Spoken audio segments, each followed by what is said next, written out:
insolvency professional. What is the work of this person? This person collects the information related to the entire loan, all the loans, right, which have been taken up by this particular person from SBI, Access. Are there any other places he has assets? Where does he have the assets? How much is he earning every year? Every month, what is the income? All this information, who will collect? IP will collect. From where does he get all this information? He gets all this information from what we know as an information utility. He collects all this information from some place called information utility. After collecting the information, this IP will give a plan. A plan regarding what? What to do? What to do with this loan? The plan may include, remember, 5/25. The plan may include SDR. The plan may include S4A. The plan may include liquidation. A plan may include haircut. You can suggest any of these.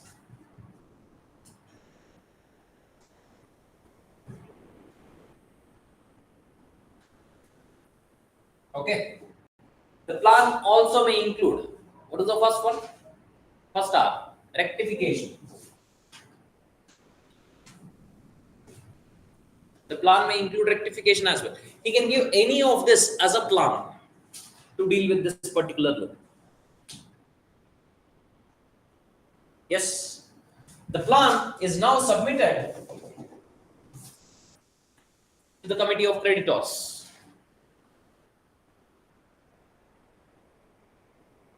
The plan is now submitted to the committee of creditors.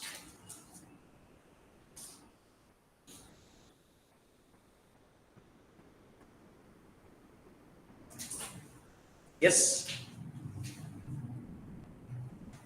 This entire process, okay, this entire process, after it is submitted to the COC, the same should be communicated to whom? NCLT.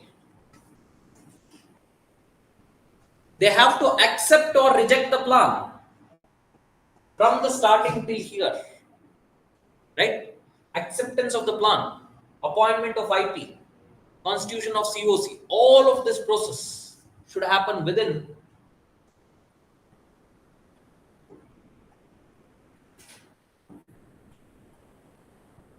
330 days. If it does not happen within 330 days, it is understood that the plan has been rejected and the company will directly go for what? Liquidation.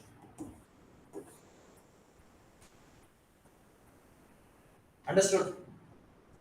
So the stakeholders should be the bank, the customer. That's it. Only two stakeholders. No, in any case, there are only two stakeholders.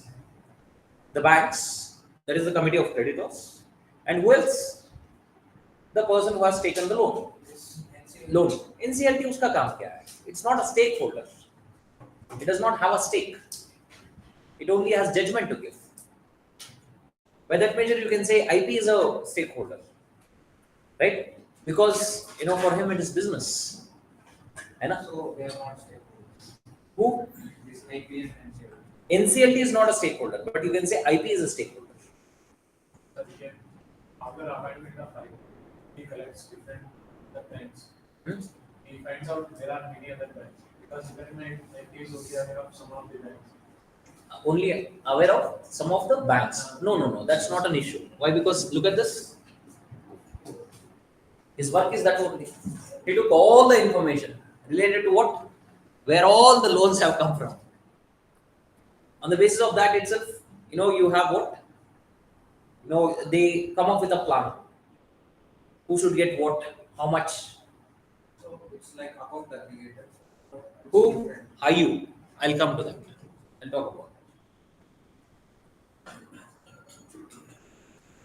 it. Done.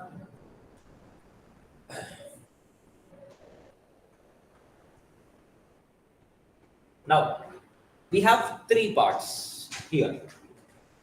You have the adjudication part, you have the IP part, you have the information utility part. There is one more which is missing. What is that? EP. Insolvency and Bankruptcy Board of India. What is the work of this?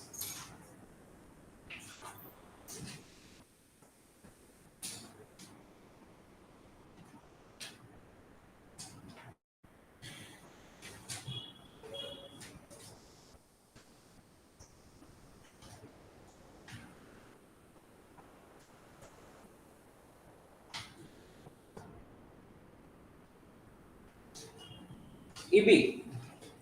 It has one chairman,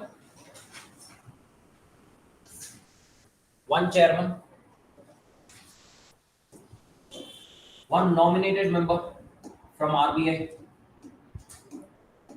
8 members from government. Okay, total 10. EB is made up of 10 members. EB operates under the administrative control of which ministry? Ministry of Corporate Affairs.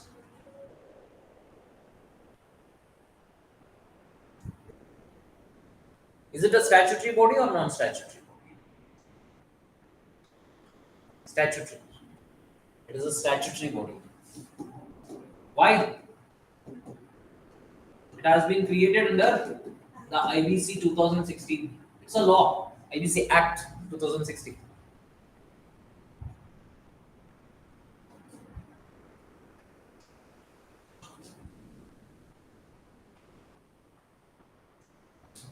Chairman has 65 years age tenure.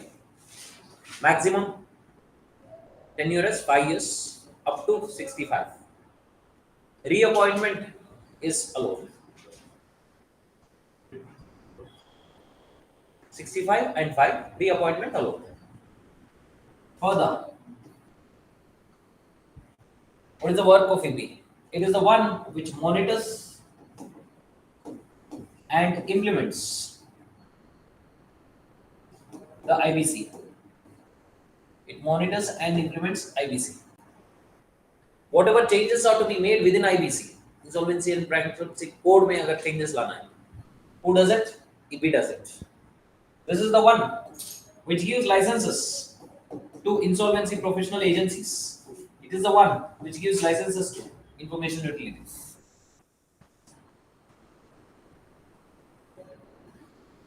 License to IPS. Remember IPS? Insolvency and professional agencies. For example, Morgan and Stanley. Right? It is a IPA which has a license of IPA. Now from Morgan and Stanley, you can select one of their persons as what? IP. Okay. Only few financial firms have been selected as what? Insolvency professional agencies. From them you are supposed to select. Who gives the license? IP gives the license. And then information utilities. In India, as of now, there is only one information utility that is operating, which got the license. It is known as NESL.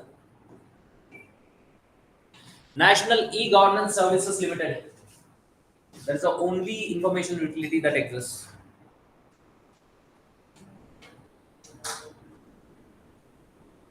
It is compulsory for every lender to share information with NESL. It is compulsory. Every lender, National E-Governance Services Limited. It is compulsory for everyone, every lender to share every information related to whatever loans they have given. With whom? NESL. That is why they have a database.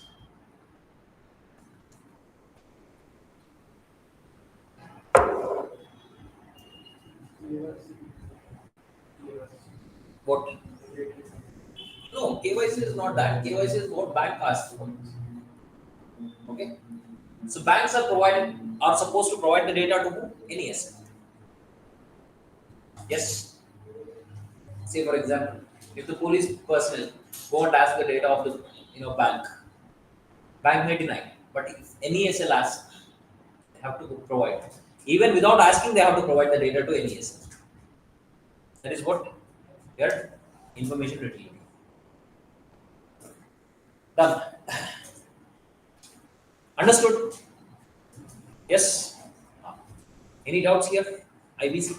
Any doubts anywhere?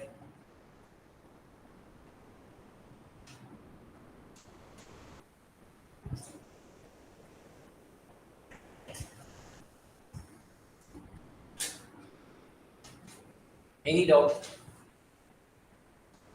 How it is connected to insurance? It is not connected to insurance companies. No, separate. So the 330 days is for all the process.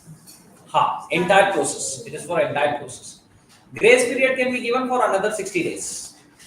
Right? Grace period can be given for another 60 days by NCLT, NCLAT. If it goes to NCLAT, again you have grace period of 60 days. But then, what if you don't like NCLAT's verdict as well? Then you can go to the High Court or the Supreme Court.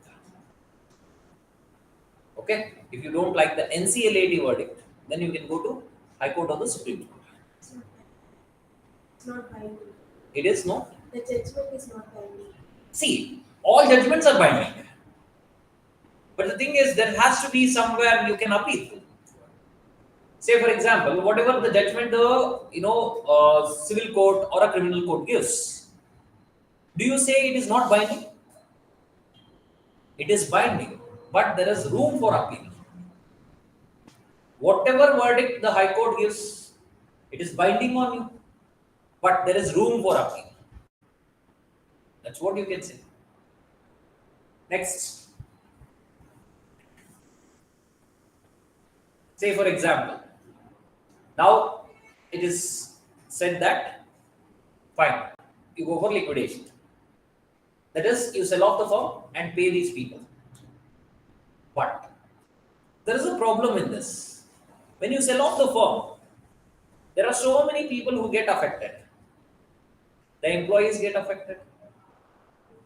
The partners get affected. The suppliers get affected. All these people get affected. Now, when you sell off this company, the company is supposed to pay dues to many people. Government also gets affected. Why? Because it was collecting taxes. Electricity bill it has not paid. Now, whom will you pay first? Whom will you pay first? It is known as payment waterfall. What is it known as? Payment waterfall. A firm waterfall. Say waterfall. It's as good as saying you have taken the money, you started a firm, you are not paying the money. Now the verdict has come that you are supposed to sell it off and pay off everyone.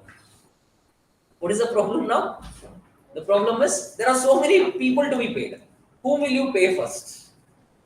Maybe it is sufficient only for 3 categories of people. The rest of the people, they will start fighting. That is why there has to be a structure. Who will get paid first? Who will get paid next? What is this known as? Payment waterfall. Tell me, according to you, who should be given the money first? Okay, right. On share basis. So is it based on humanitarian, like how many? It doesn't matter. Tell me, whom will you pay first if you are there?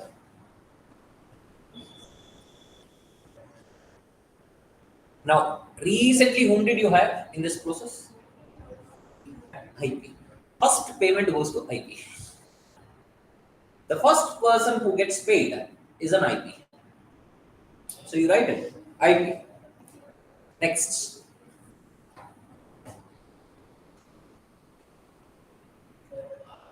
IP.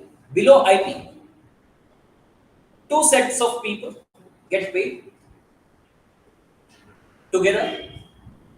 Workmen dues, as in employees dues, workmen dues,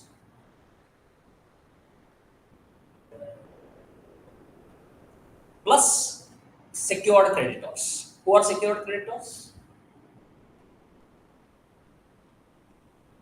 Where is documentation? Wherever there is documentation, it is secured. That is banks.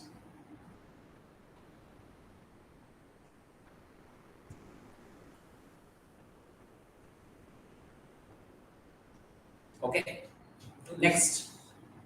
Do this system has any loopholes? Does this system have any loopholes? We'll come to that. We'll see. Third, see the earlier workmen, they are regular employees. There will be other employees as well. Check if there are any other employees and you have to pay to them as well. So, other employees, compensation.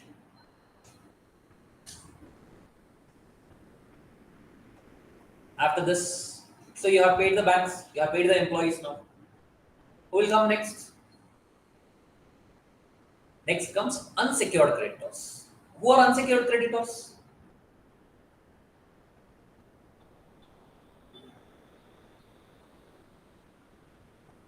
Who are unsecured creditors? Generally, the unsecured creditors are the ones who are suppliers to this firm.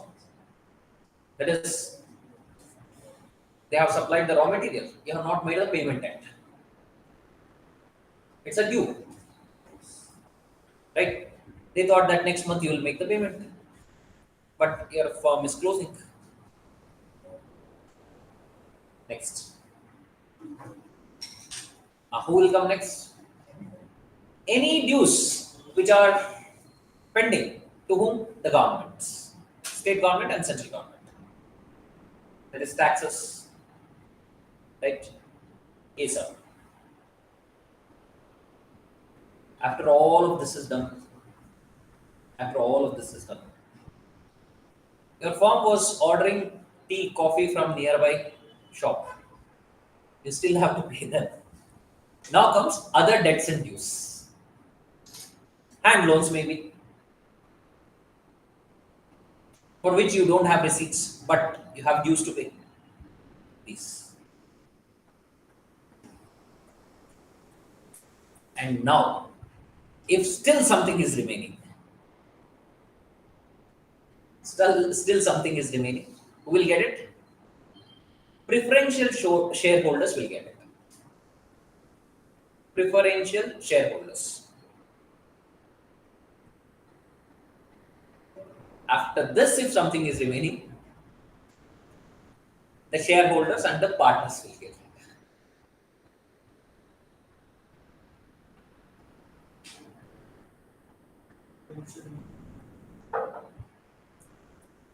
Who are preferential shareholders? Say, for example, I started a firm, right?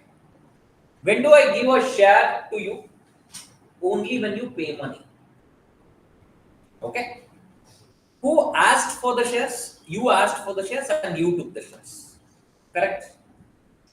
I want 10% ownership, I'll pay this much, you give me the shares. This is how it was.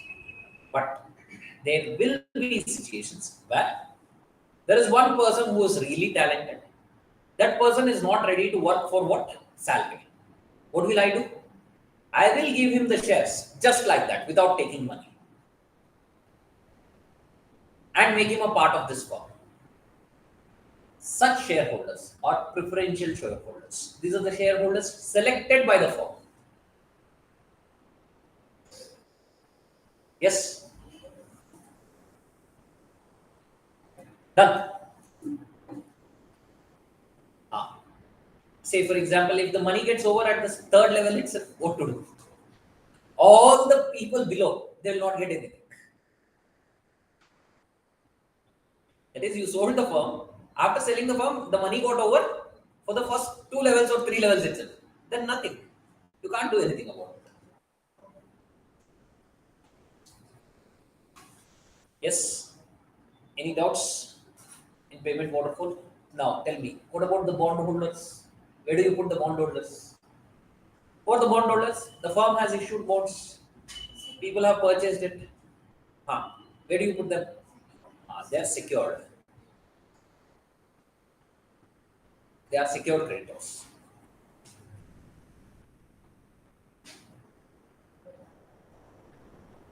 Hand loans, where do you put it? Hand loans. Other than Other debt. Other debt. Okay.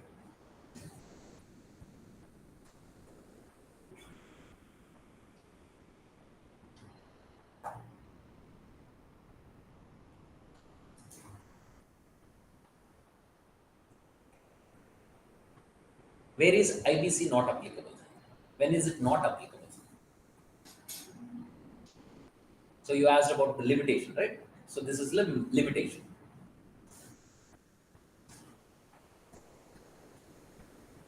In two cases, it is not applicable. IBC does not work in two cases. That is why you have separate laws for it.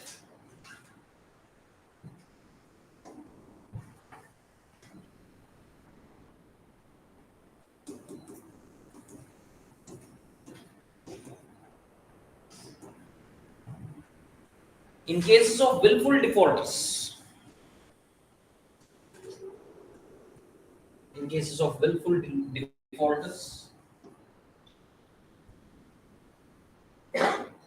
and in case of incapable defaulters,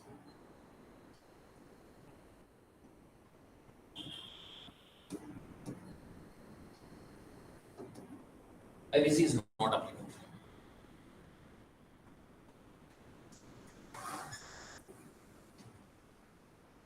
What is the first case? The borrower has the capacity to pay the loan, but he is not paying. That is willful defaulter. Vijay Mallya. The borrower has the capacity to pay loan, but he is not paying. That is willful defaulter. Second, incapable defaulter.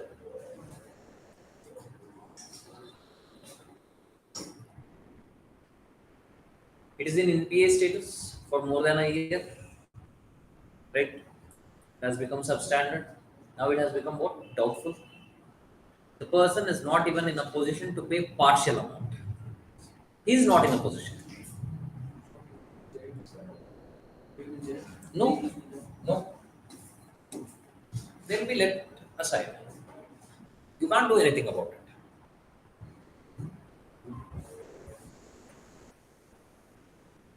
Okay. Above two categories, you don't take them under IBC process. Directly, surface is used. Directly, you use the surface.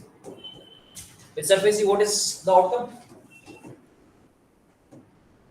Direct liquidation. With whatever amount you get, that's it. Direct liquidation. You need not go through what? The entire process of what? NCLT. वो वाला process नहीं चाहिए. In this case, if the firms are of these two categories, what do we directly do? We'll directly apply surfacing. Done. Yes. Next. So this working mechanism is only for partial pay. Which one? Who are able to Who are ready to pay, but they are not in a position to pay the entire amount, right? They are ready to pay to some extent. So in that case, IBC works. That is why IBC is more about arbitration. to extent don't have. Two extremes, no. Next.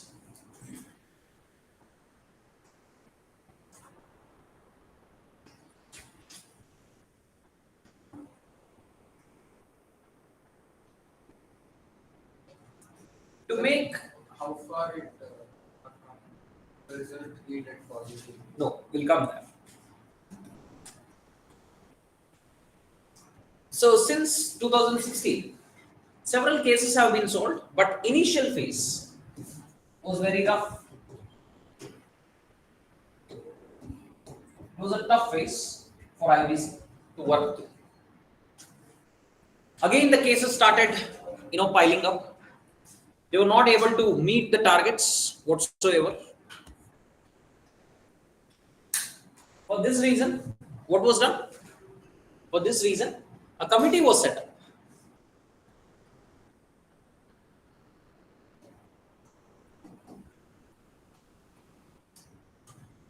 The committee gave Sashakt strategy.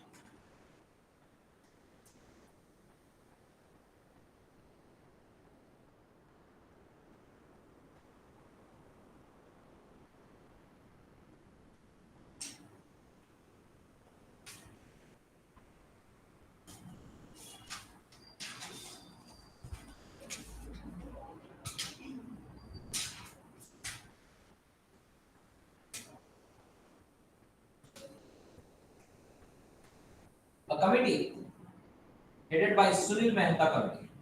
Sunil Mehta is the one who was the head of the committee. This committee gave a 5-pronged strategy. A 5-pronged strategy. This 5-pronged strategy is known as Sashakt. To make IBC work more robust.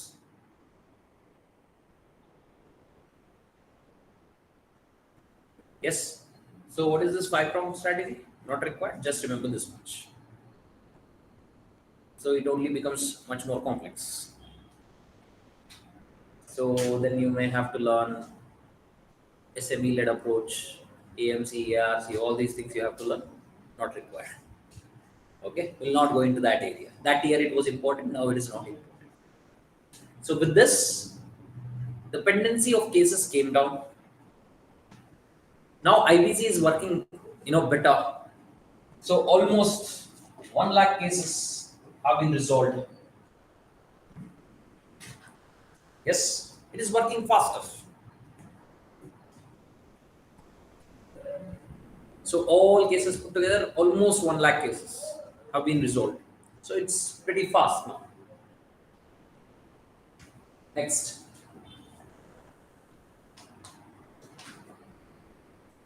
There was one problem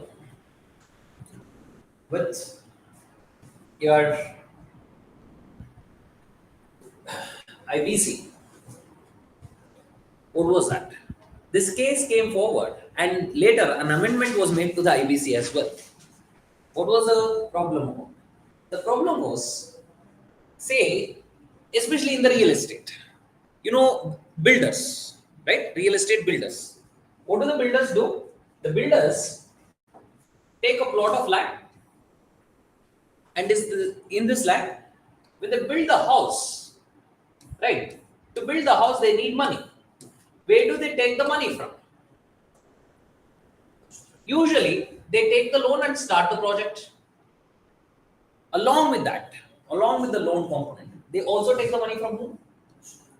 Prospective customers, correct?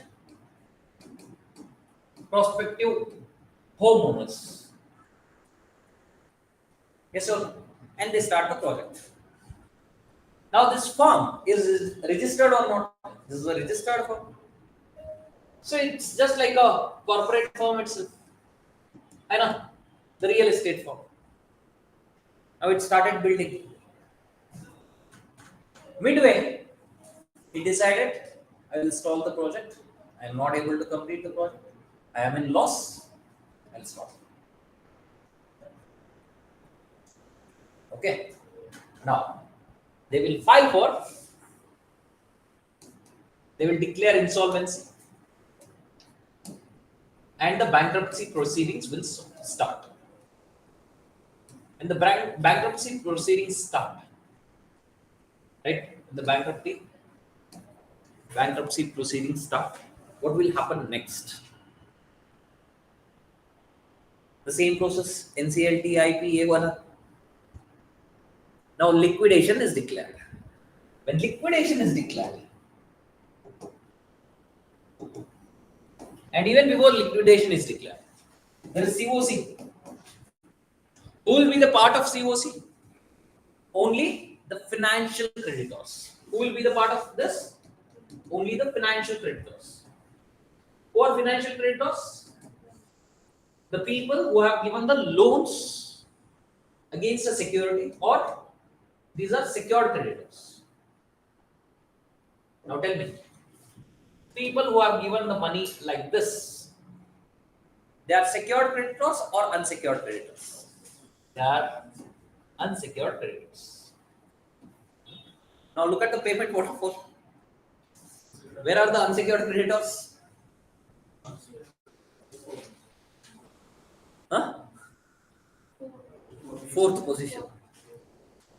And do they find a place in COC? No. They are not on the COC. And also, their payment will happen later. What if the money is not left? Whatever money they have paid is gone. Now, this case was taken up, and later it was decided, amendment was made in 2018 to the 2016 IBC Act, and it was decided that these shall be considered as what? Financial creditors. Okay?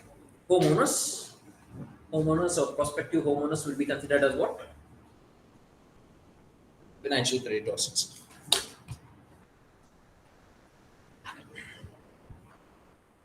Now, next. Suppose I have normally shopping mall. So my shopping mall have got That is insurance. that is insurance. No linkage to insurance. Right? No.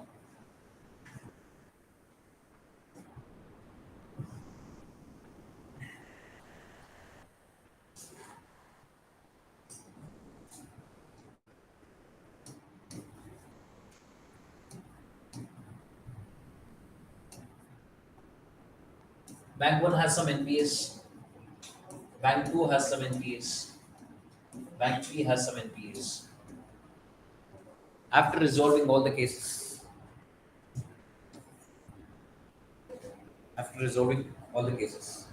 liquidation they have to do, and they have to deal with it. Now the problem is, all this process takes a lot of time.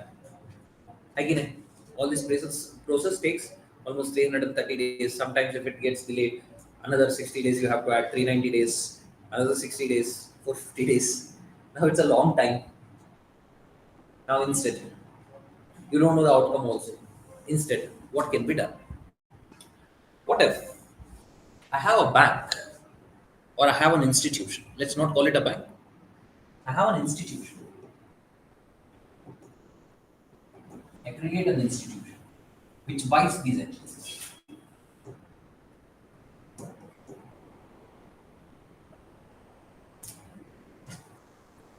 It purchases these what? NPAs. And this institution is a master in recovery. It does the recovery part. It files the case in NCLT. It tries to recover everything. Is it good or bad? Is it good or bad? Sir, what will the banks get? When the institution purchases the NPA, if the NPA is worth 10 crores, the institution is going to pay only 9 crores. 1 crore profit for whom? This institution, if it recovers. Yes or no? Now, what is the advantage of the bank? Bank need not, go through that process. Headache is ended. It got the money right away, and it can start giving the loans. Agreed? Understood? Such an institution is known as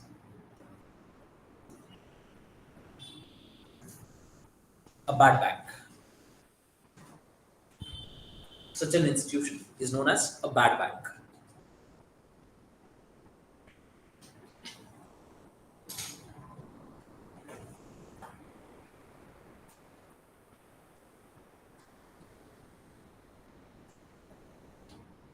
Clear?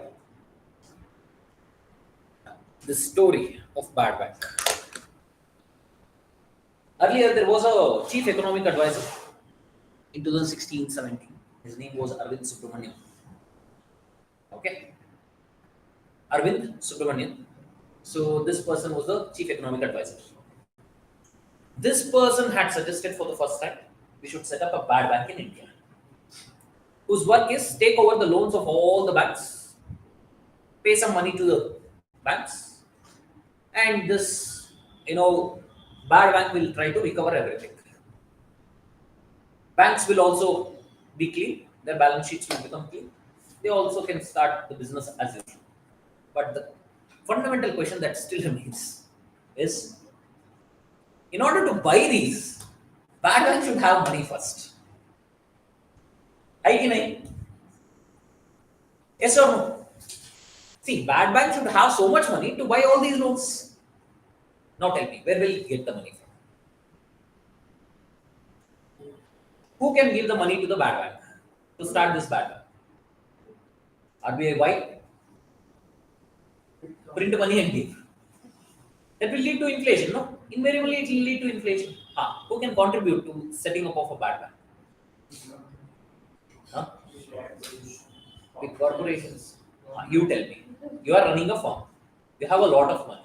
Will you buy? Tell me. Will you buy? You will not. Hey, who wants this headache? I can. IT agencies. Agencies taken away. Who? Agencies taken. Agencies like IMF. Organized and Why will they buy? I am asking, why will they buy? they can buy it. But the thing is, they don't have so much money. That is the problem. So whatever firms, we have a lot of firms in India who do this work. They take over the loans and they do the recovery. They buy the loans and they do the recovery. These firms are called ARCs. What are they called? ARC. Asset Reconstruction Company. What is their work? They take over the loan, right? And they try to recover. What is the name? Reconstruction. See, the loan value is 10 crore. I'll pay you 9 crore and all the documents I'll take over. Now I'll sit with the client, the borrower, and discuss with him. See, we'll do one thing. There was a 10-year tenure earlier. We'll make it 20 years tenure. You pay less EMIs. I'll take. What did I do? I did the reconstruction. Understood? This work is done by whom? ARCs. We don't have very big ARCs which can take the loans from the banks itself. Maybe one or two they can buy. One or two NPS they can buy. Not all the NPS. Yes. Now what to do? You need a bad bank. Now, bad bank is not a bank which is bad. Bad bank is a bank which takes over the bad loans from the banks. It's not a weak bank. This is a bank which makes the weaker bank stronger, you can say.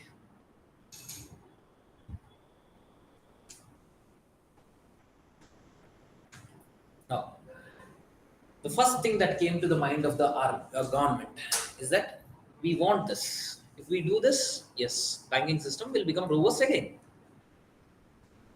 We have to put money. Now government thought, let me put the money. Then it checked its khajana, treasury. Paisa nahi tha. Every year it is the same story. So there is no money. What to do now? Chalo, theek hai.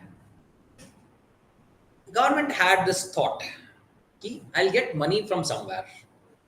Which is that place? That place is probably RBI itself, but in a different way. The different way is through demonetization. Government thought that it is going to get money. How? Black money hai. Just think about it. You remember RBI's asset side and liability side? Yes, no. You know the asset side. Gold, securities, forex, assets. All these we wrote. And here, what money?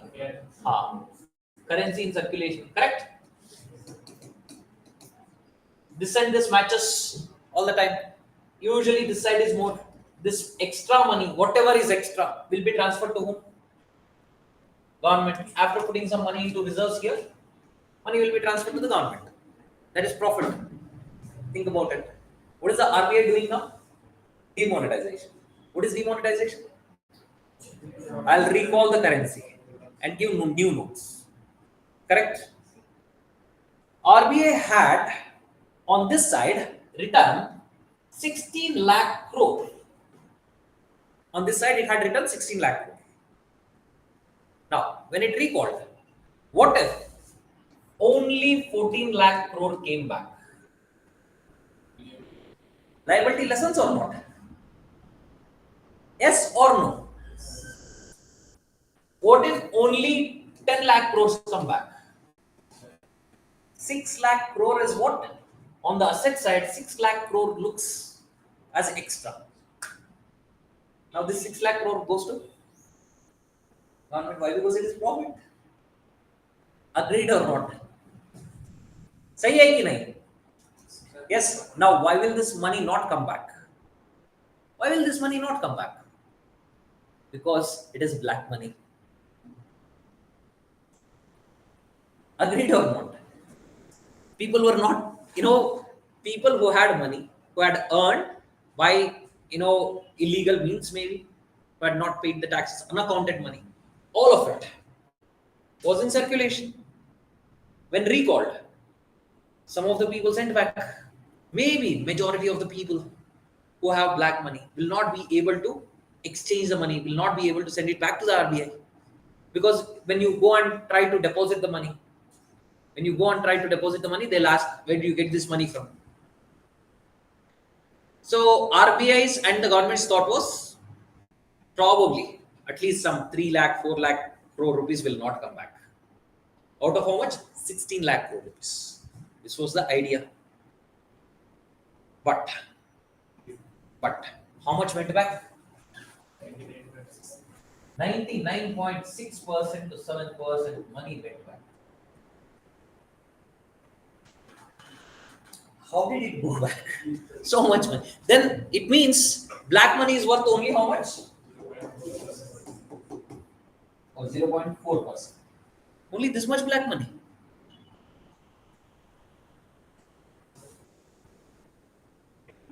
People were using it. Only 1 year ago, Pradhan Mantri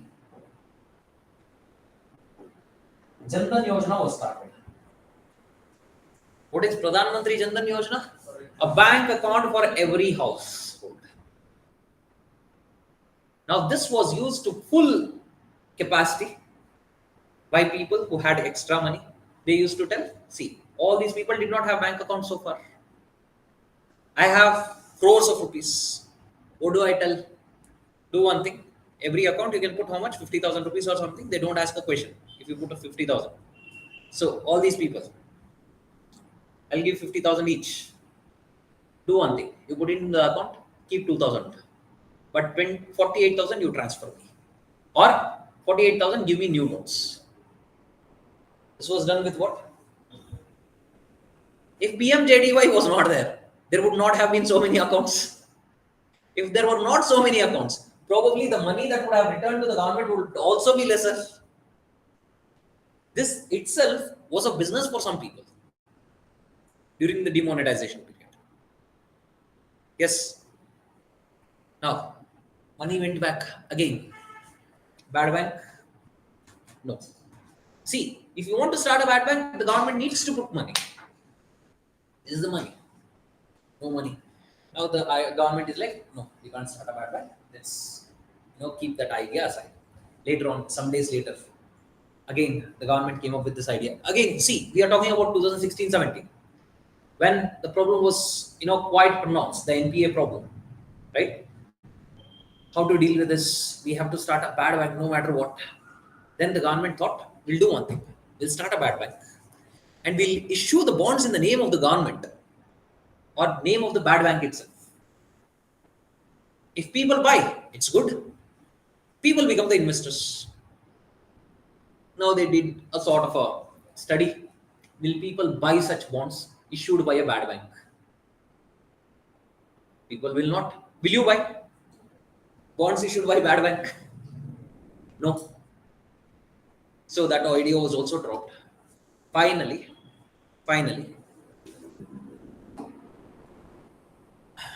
they did start a bad bank. However, who put the money to it?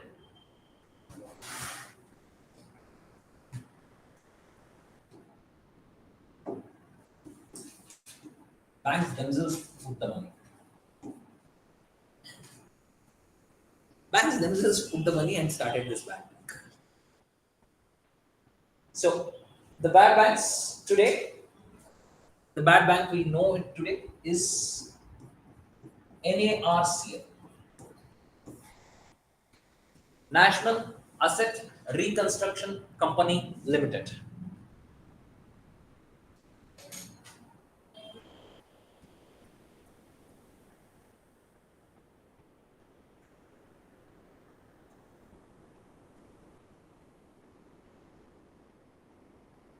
Okay, National Asset Reconstruction Company Limited. So who have put the money? Banks have put some money. That is some public sector banks, private sector banks, even NBFCs have put some money to start NARCL. Highest shareholder with 12% is Canara Bank. It has put the maximum money.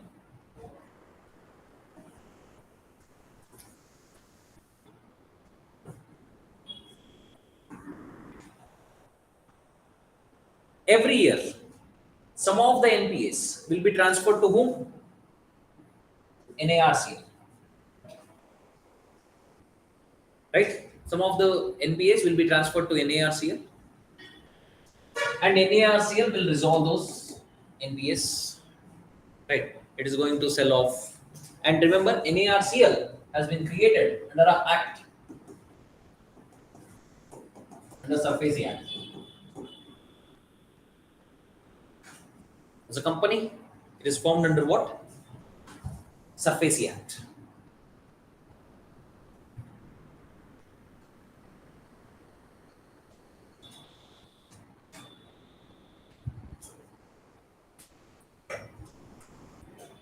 So what if they can't recover? Then after buying LPS, what if they can't? They have NCLT. No? They can file the case in NCLT.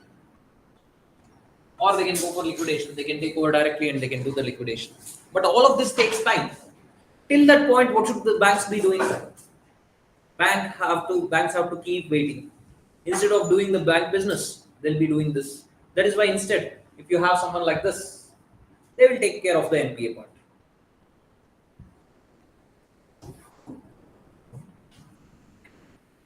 This is only for company, organization, entities or? It is only for organization. It is only for what? Companies and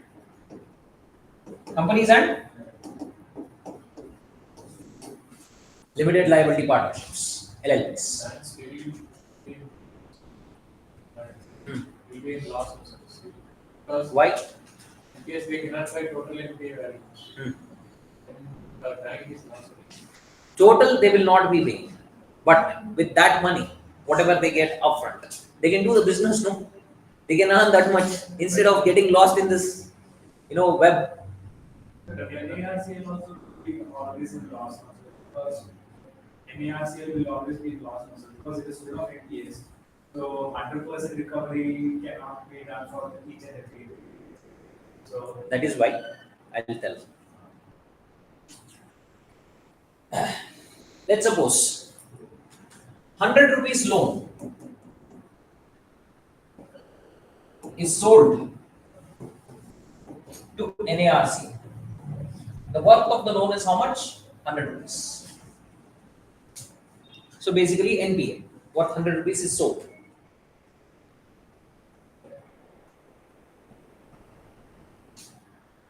Out of this is what? The value of the loan. Out of this, provisioning is done already by the bank. Remember provisioning? That's it, so it can go. 25 rupees is provisioning already. which means how much is remaining? Remaining amount is 75. That is the actual loss, let's say.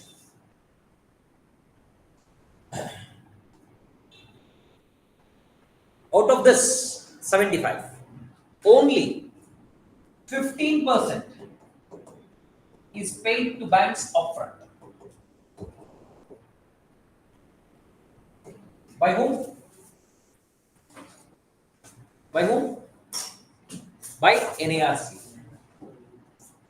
NARCL pays only 15% of it upfront. While purchase happens, only 15% of this money. 75% का 15% कितना हुआ? 10% is 7.5, right? Another 5%. 7.5 में आधा कितना है? 3.75. Correct. Yes. 3.75 plus 7.5. कितना? Fast. 11.25. Yes, it is 11.25. So 11.25 rupees. गलत है 15% of 75 11.25 सही है yes हाँ very good in CSAT you guys are हाँ बहुत fast 11.25 this much money has to be paid by whom? NARCL to the banks upfront.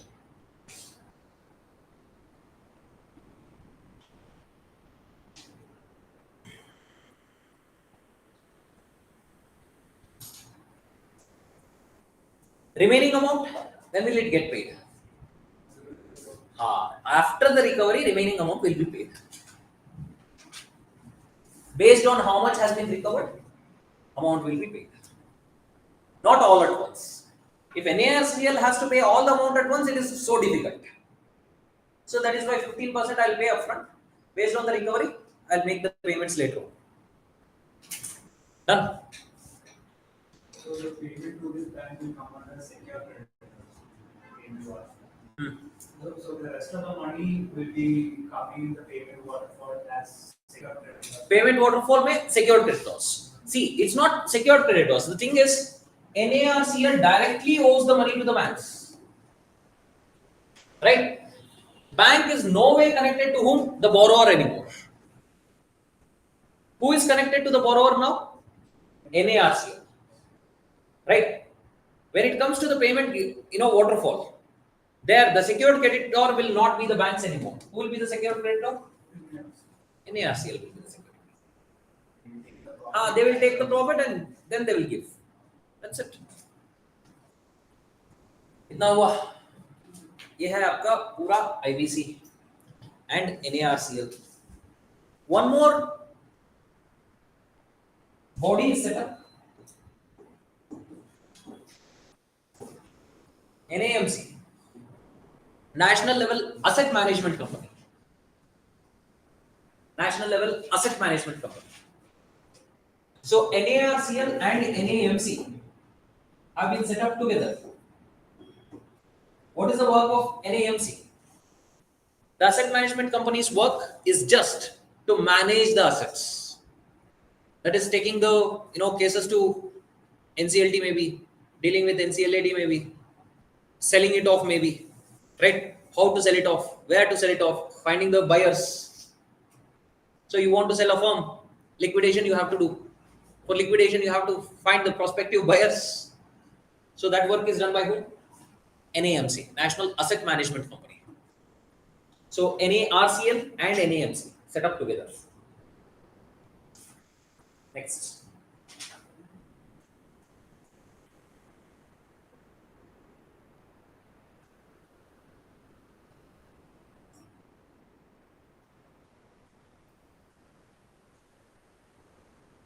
Done. So obviously over time the main problem is the capital base of whom NARCL gets eroded no matter what you do. In the medium term or the long term, when you look at it, the capital base of NARCL. What is capital base? What is the capital base? The investment capital they have put. It will go into a loss no matter what we do. There's a fear that it may go into a loss. That is why what is to be done? NARCL, after it makes some recoveries, the moment it is making some sort of profit in one or the other year, it is supposed to raise capital. What is raising capital? Issue bonds, issue shares in its name, right? So try to expand its business, try to expand its wings. Then the risk will be diversified.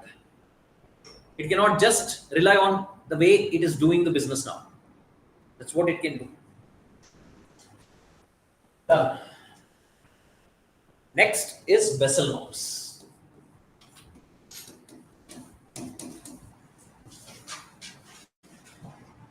Vessel norms.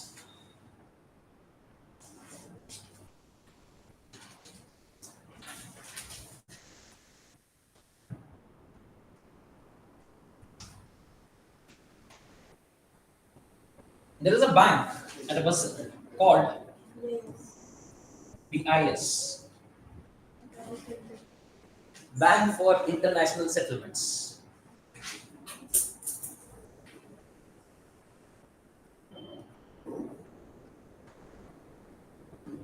It has a committee called the Basel Committee for Banking Supervision. There's a committee called Basel Committee for Banking Supervision. This committee is represented by more than 40 countries, in fact 45 countries. Most 45 countries represent here. They are part of this committee. Basel Committee on what? Banking Supervision.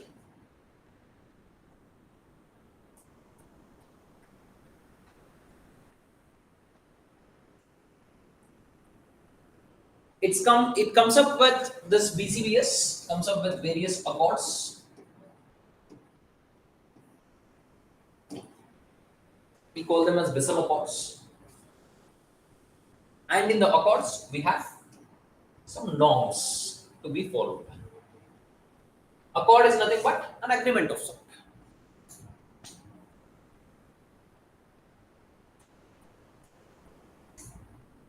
And it has various norms in it, which are to be followed by whom? By the banks. These norms are to be followed by the banks. So who will go to the BCBS? Central banks. From India, it will be RBI. They'll sign an accord, and after coming to India, RBI will say that all the banks are supposed to follow these norms. These are called as what? Basel Accords, Basel norms. Basel Accords or Basel norms. So these are international banking norms. Okay, international banking norms, regulations issued by the Basel Committee. No, no, no. Are these norms binding or really Because you have gone there, it is binding. Rather than binding, I would say it's like reciprocatory. That's all. They are doing it. We should also do it. I have gone there. I have agreed to it. Now I should implement it. Otherwise, you lose space in the international arena. if it is not good? They will not even accept that. You will not sign the accord. No. If you think that it is not good, why will you sign the accord? Right. So you can always give an explanation that I am going to implement, but at a later stage. I'll implement it slowly. This you can say. This is to coordinate the supervision of banks across the world, banking system across the world,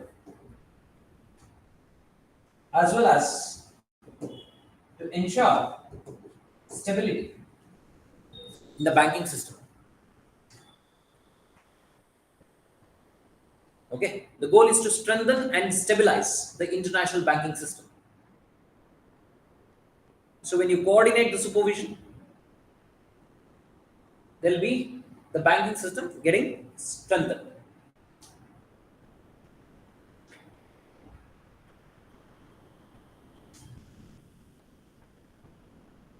The first set of accords came in 1988.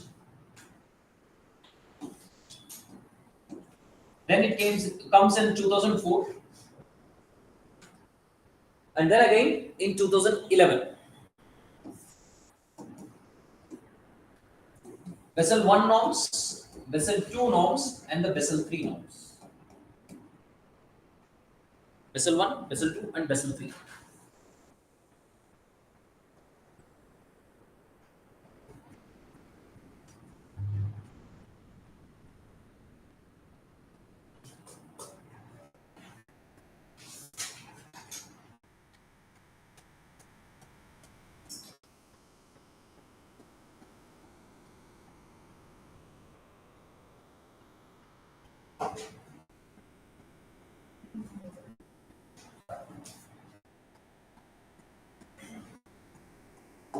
So what are these Basel norms? Very important.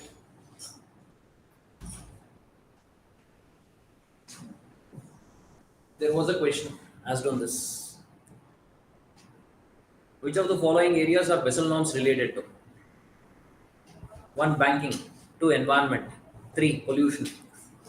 4. Something else. Biodiversity or something. Now you get such questions, then you will feel sad. You have learned so many things and you get such a question. Huh? So some people will be devastated. They have spent one entire day on learning Basel norms.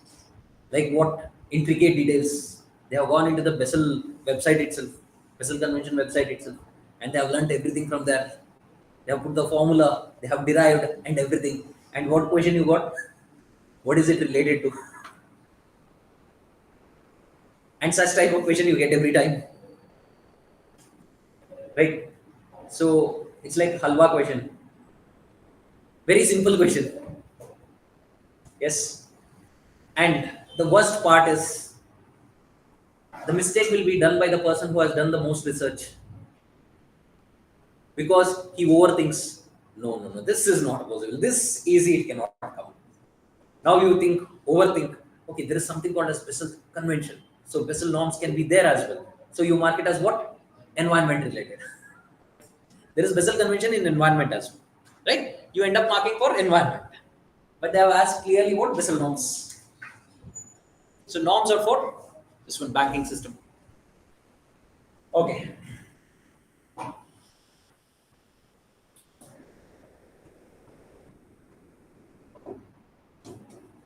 Banks, when they start with capital, correct?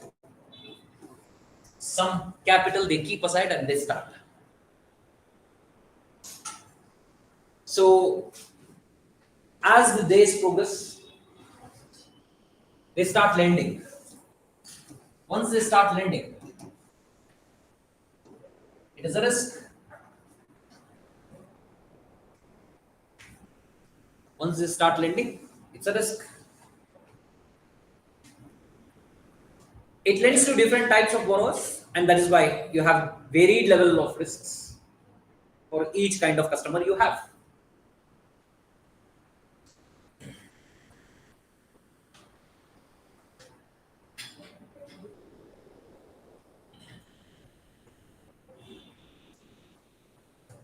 There's a word or a term called NDTL, net demand and time liabilities. What is it? Net demand and time liabilities. What is the meaning?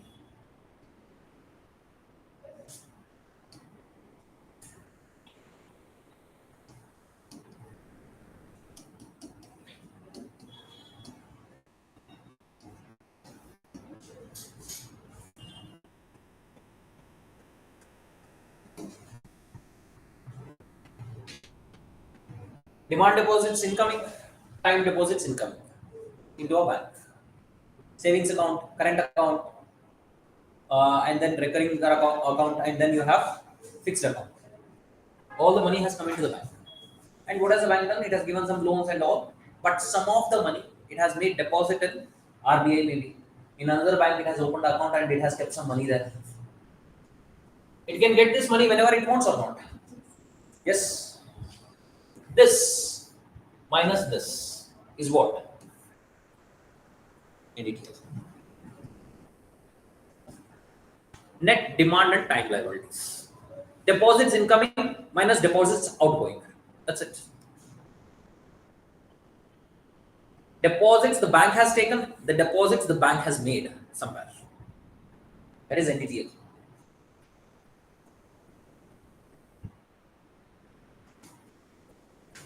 Now, whenever there are NPAs, how can the bank pay the money? How can the bank pay the money? One is it can use its NDTL or not. It can use its NDTL. What is NDTL? Net demand and time liabilities. Whatever money is remaining, it can use to pay back. That money is always available. Yes? Sir, is it number or value? What? NDTL is a number, no? Right?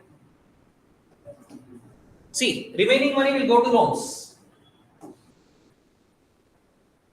The remaining money will go to loans. So whatever money has been given to loans, yes, that's not with you. What is there with you? This money is there. Net demand and time liabilities, that much money is remaining with you after giving the loans. This money you can use. Apart from this, some money you have kept it as capital. Initial capital you have taken. Some money you have always kept it aside. That you can use. If you use these, and remember FRR, yes, fractional reserve ratio. If you use up all these things, don't you think the vulnerability of the bank increases or decreases? It increases further. These are all the things you have kept aside so that when it is like there is nothing else left, then I use them. But if you use it for NPS itself, don't you think vulnerability increases? Yes. Now this should not happen. For this reason, what is to be done? I have to create buffers.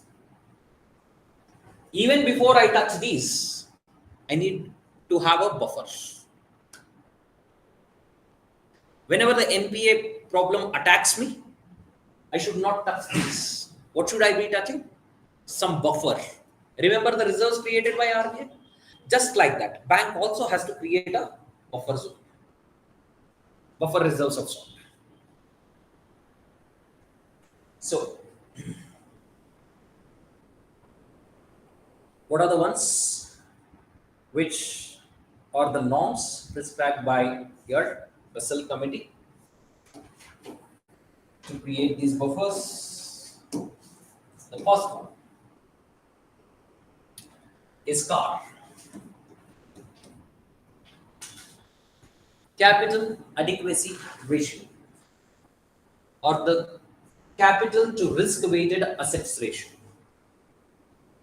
Capital adequacy ratio or capital to risk weighted assets ratio. This is the first one. Second,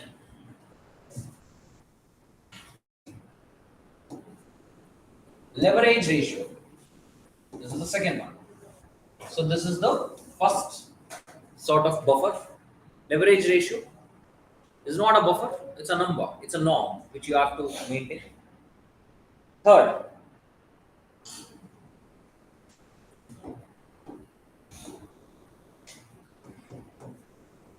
counter cyclical capital buffer.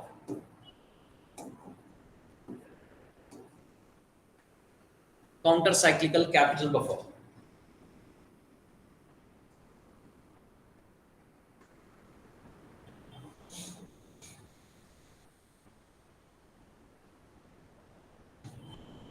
Four, Capital conservation buffer. Capital conservation buffer.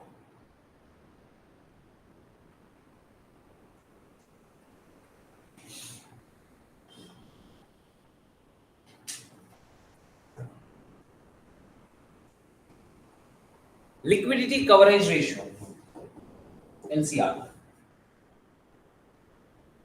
Liquidity coverage ratio. Net stable funds rate.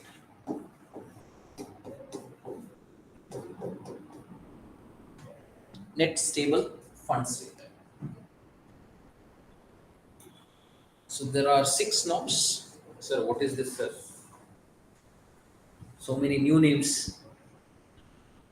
CAR, leverage ratio, counter-cyclical capital buffer, capital conservation buffer, LCR, liquidity coverage ratio, NSFR, net stable funds rate. Have these many. So in this, we are supposed to talk about HQLA as well. HQLA, we'll be talking about that as well later. High quality liquid assets. High quality liquid assets. So we'll learn about all these things.